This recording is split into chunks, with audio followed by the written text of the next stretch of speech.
तो हेलो सभी को।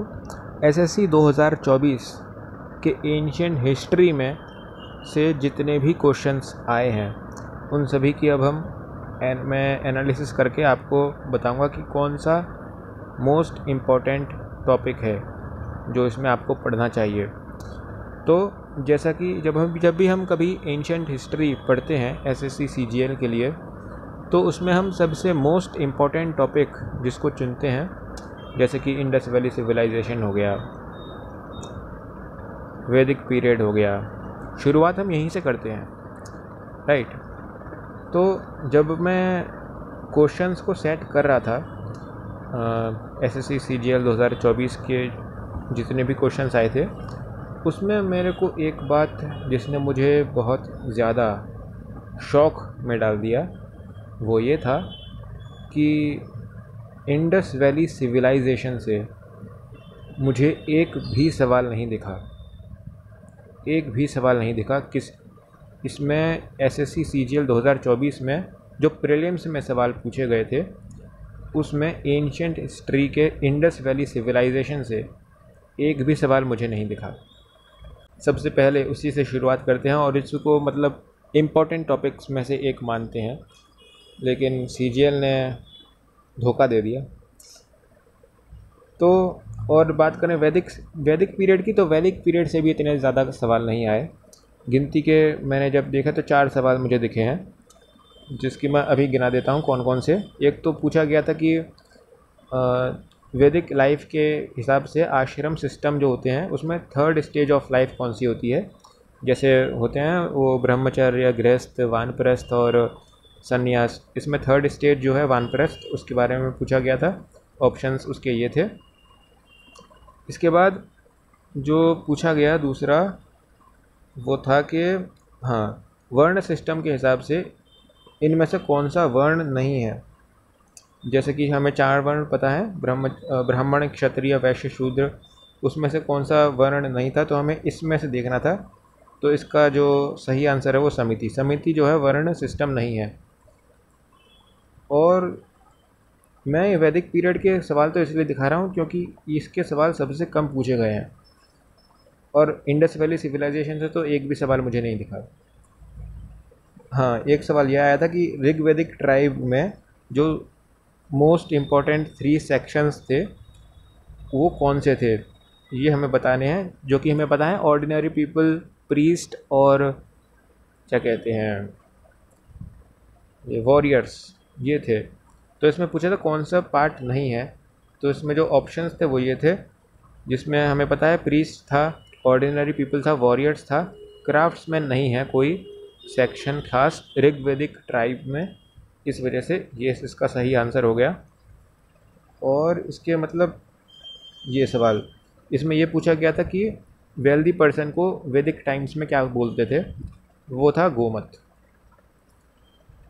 और इसके आगे अगर हम देखेंगे तो और कहीं भी वैदिक पीरियड से भी कोई सवाल नहीं आता। तो मतलब जो हम इम्पोर्टेंट समझते थे इंडस वैली सिविलाइजेशन, अगर एंशिएंट हिस्ट्री की बात कर रहे हैं तो इंडस वैली सिविलाइजेशन पढ़ेंगे या फिर वैदिक पीरियड पढ़ेंगे, वो उसमें से कुछ भी नहीं पूछा गया। बुद्धिज़्म, जैनिज़्म की अगर बात करें तो उससे भी बहुत कम सवाल पूछे गए हैं। जैसे कि एक सवाल दिखा था मेरे को अभी, आ गया, ये रहा। इसमें ये पूछा गया था कि हीनयान और महायान किस में अलग हुए थे, कौन सी बुद्धिस्ट काउंसिल में, जो 4th बुद्धिस्ट काउंसिल हुई थी उसमें कौन रूलर था। तो वो था मतलब वो तो आप देख सकते हैं आप। और मुझे ऐसा भी कोई ख़ास नहीं दिख रहे। एक ये रहा, बुद्धिज़्म जैनिज़्म से पूछा गया। मतलब जो हम बोलते हैं इम्पोर्टेंट सवाल, जो इम्पोर्टेंट टॉपिक जो हम समझते हैं उसमें से बहुत ही कम सवाल आए हैं। और एंशिएंट हिस्ट्री से टोटल अगर बात करें तो 48 मतलब 50 के करीब, 50 के अप्रोक्स आप मान सकते हो, 50 के अप्रोक्स सवाल पूछे गए हैं, जिसमें से इंडस वैली सिविलाइजेशन से मुझे एक भी सवाल नहीं दिखा। वैदिक टाइम से, वैदिक पीरियड से मुझे सिर्फ 4-5 सवाल ही दिखे, और बुद्धिज़्म और जैनिज़्म से भी करीब 1-2 सवाल ही देखने को मिले हैं। तो सवाल ये है कि सबसे ज़्यादा सवाल इन्हीं में से नहीं पूछे गए तो किस में से पूछे गए हैं? सबसे ज़्यादा वो मोस्ट इम्पॉर्टेंट टॉपिक है कौन सा जिसमें से ये सारे ज़्यादातर सवाल पूछे गए हैं? तो वो अभी हम एनालिसिस करके जब मैं आपको क्वेश्चंस पढ़ाऊँगा तो आप खुद ही समझ जाएंगे कि वो सबसे इम्पोर्टेंट टॉपिक जो हमें एंशिएंट हिस्ट्री में पढ़ना चाहिए इस समय वो कौन सा है। तो चलिए एक एक करके सारे के सारे देख लेते हैं। जैसे कि पहला सवाल जो हम देख सकते हैं कि वल्लभी किस डायनेस्टी की कैपिटल थी? ऐसे ये एक सवाल हो गया। मैं सिर्फ आपको सवाल पढ़ा के बता रहा हूँ, बाकी आप समझ जाओगे कि किस टॉपिक की मैं बात करना चाह रहा हूँ। वल्लभी किस डायनेस्टी की कैपिटल है? और ये तो वैदिक पीरियड से आ गया। ये महेंद्र वर्मन किस डायनेस्टी का रूलर है?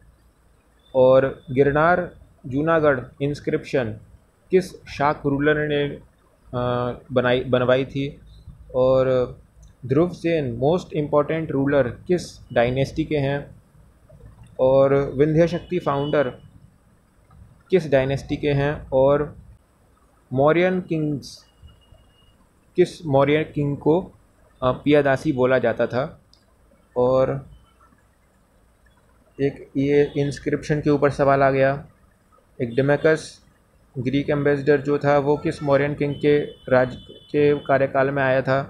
मुखारियाज के बारे में फिर से सवाल आ गया। किस पाल किंग ने विक्रमशिला बनाई? इसमें ज़्यादातर सवाल ऐसे ही हैं। अगर मैं आपको बताऊं 100 मतलब 80% क्वेश्चंस जो आए हैं एंशिएंट हिस्ट्री से वो डायनेस्टी, उसके फाउंडर, उसकी कैपिटल और जो मोस्ट पावरफुल रूलर थे, मोस्ट इम्पॉर्टेंट रूलर थे, उनको और किस नाम से बुलाया जाता था और उन्होंने क्या क्या काम करवाए, कौन से इंस्क्रिप्शन बनवाए, राइट, और उनके कार्यकाल में कौन कौन आया। और मतलब आप समझ गए ना कि डायनेस्टी से रिलेटेड और किंगडम से रिलेटेड सबसे ज़्यादा सवाल आए हैं। मतलब जो हम शुरू करते हैं ना मगध डायनेस्टी से, आई थिंक, जिसमें हरियन का डायनेस्टी पहले आती है सबसे पहले, वहाँ से लेकर पृथ्वीराज चौहान मतलब एंशिएंट हिस्ट्री के एंड तक जितने भी किंगडम्स हमें सुनने को मिलते हैं उनको आपको सबसे अच्छे से करके जाना है अगर आप इस बार CGL क्रैक करना चाहते हैं। तो मतलब आप देख सकते हैं सबसे ज़्यादा सवाल ऐसे ही आए हैं। गौतमीपुत्र सतकर्णी जिनका टाइटल राजा राजा और महाराजा था वो किस डायनेस्टी से हैं? महाबलीपुरम किस किंगडम में आता था? और चोला रूलर राजा राजा फर्स्ट किस टाइम से लेकर किस टाइम तक रहे? मतलब ऐसे ही सवाल हमें देखने को मिलते हैं। और सबसे एक और चीज़ जो ज़रूरी है वो ये है कि जो ये ऐसे सवाल हैं सिलप्पथिक्करम ऐसे जो हैं, ये तमिल की एपिक पोयम है जिसको ये किसने लिखी है? तो इसमें आपको तमिल ये लिटरेचर, एंशिएंट हिस्ट्री में लिटरेचर भी इम्पॉर्टेंट है, इस बात को याद रखना। और बाकी मैंने आपको किंगडम तो बता ही दिया है जो कि 2024 के SSC CGL प्रीलिम्स में भर भर के पूछे गए थे।